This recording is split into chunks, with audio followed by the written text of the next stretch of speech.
Blessings. Welcome to today's Law Enforcement Daily Devotional. Today we're in Acts chapter 16, 17, 18, just the first 11 verses of 18. We don't go all the way through. And matter of fact, um, I got to the point where I quit taking notes. I read all the way through it, but I know we're not even going to get to chapter 18 today. But right off the bat here, we see Paul taking interest in this guy named Timothy. Um, and Timothy is a believer, and Paul saw the potential in him and wanted to take him, train him up, um, mentor him, disciple him. Um, so it's just, and I wish I'd have gone about this a different way, but Paul looks for someone to disciple. Paul makes a point of taking people aside and teaching them, training them up so that they can then go out and disciple others. It's a cool lesson here, but and we just get a snippet of it, but it's enough to let us know what's going on. We see in verse 6 that Paul is going to try and go to Asia, and it says the Spirit of Jesus tells him, no, don't do it. Then he tries to go to Bithynia. I hope I'm saying that right. And the Holy Spirit says, don't go there. And it's just a good lesson. And it kind of 9 through 10, God shows them where he wants them to go. And it just made me think there's a lot of times in my life where I've tried to go places where I shouldn't have. And God would throw up a roadblock so I couldn't, not that I couldn't go there, but just to let me know I shouldn't go there, because he still gives me the choice. If I say, well, I'm going anyway, he's a gentleman and he'll let me go, and I'll suffer the consequences for my decision. But there have been times where he's thrown up roadblocks saying, please don't go this direction.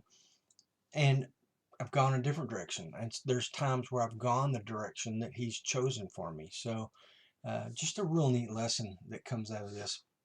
And then they go to this place and they're preaching, and a slave girl, comes up to him, and she's not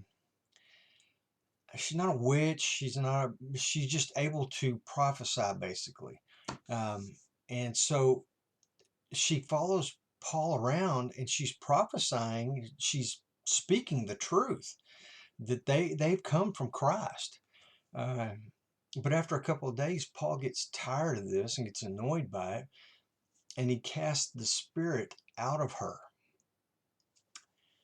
Her her owners, she's the slave girl, her owners get upset because they're making money off of her being able to predict or whatever she did, and they take Paul and Silas and they want them thrown in jail because they start making up things that they're bringing an uprising in the city, and they're teaching strange things, when the truth of the matter is they want them gone because they hurt their pocketbook.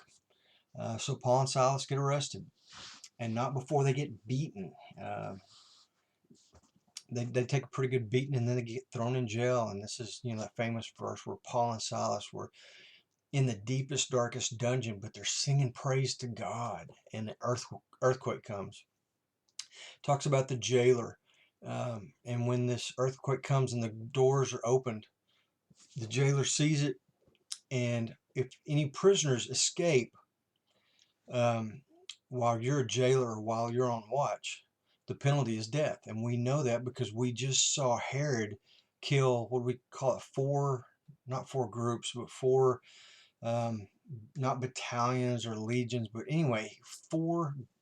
Basically, we think about 16 jailers is what he put to death, because Peter was led out of the jail by an angel of the Lord. So here we see this jailer knows the same punishment. He thinks they've all escaped because he runs down and sees his door open. So he starts to fall on his sword, and Paul says, whoa, don't do it. We haven't escaped. We're still here.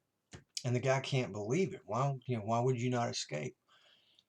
Then he takes Paul to his home, and he washes the sores where he was just beaten with probably a stick or a rod, and just, whelps and cuts. So the jailer's going to take care of him and his family. And while he does, Paul takes the opportunity to preach the gospel to him, and this jailer and his whole family are saved.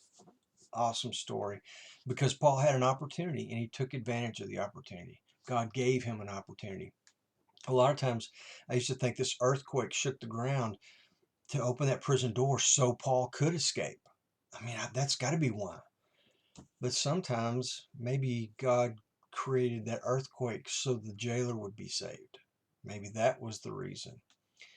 We see God use earthquakes quite a bit. We know when Jesus was in the tomb after he died, and Mary and Martha go to the gravesite, and an earthquake rolls the stone away.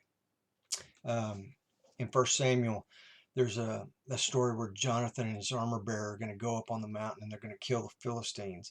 Um, and during this fight, God sends an earthquake to just kind of help him out, you know. So God uses those kinds of things for His people and for their good. Um, let's see. In 1619, Paul and Silas. Oh, this is where they were dragged into the. I've gotten way ahead of myself. 1625, Paul and Silas are thrown into the deepest, darkest dungeon cell. I'm going backwards a little bit because I thought this was a good point. Um, in these, it probably wasn't a castle, but in these buildings, you know, you'd have little holes where you went to the bathroom, and all that sewage would drain to the bottom into the basement of the building. That's where the prison was. That's what Paul and Silas were sitting in and smelling. It was the nastiest place. And the reason I want to come back to that is they were singing and praising God in the midst of filth and probably something that if you smelled it, it'd make you want to vomit and gag. But they weren't looking at their circumstances. They were focused on God and praising and glorifying Him. Another good lesson for us, man. When I'm in the pit, when I'm in a terrible situation, just like we read the other day in James 1:20, the anger of man does not bring about the righteousness of God. My anger doesn't do that. It does the opposite of that. Well, here they're doing the opposite of that. They're not getting angry. They're singing praises and see what comes from it. It's amazing. Just an awesome story. Um, and then real quick, 1635, I put down as the LEO's takeaway, law enforcement officer takeaway, because I'm reading out of the NASB, and I've never read this version cover to cover. I usually stay in the NIV. This is the first time I ever saw it actually spell out the word policeman. And in 1635, it says, "Now when the day came, the chief magistrate sent their policemen saying, 'Release those men.'" Just love that. And it calls the law enforcement officers policemen by name once or twice more as it goes along. But cool takeaway. We're in there. We made it.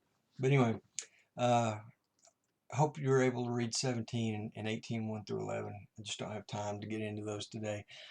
Tomorrow, read First Thessalonians, and we'll come back here and discuss it and hopefully find a law enforcement takeaway. In the meantime, you guys be safe.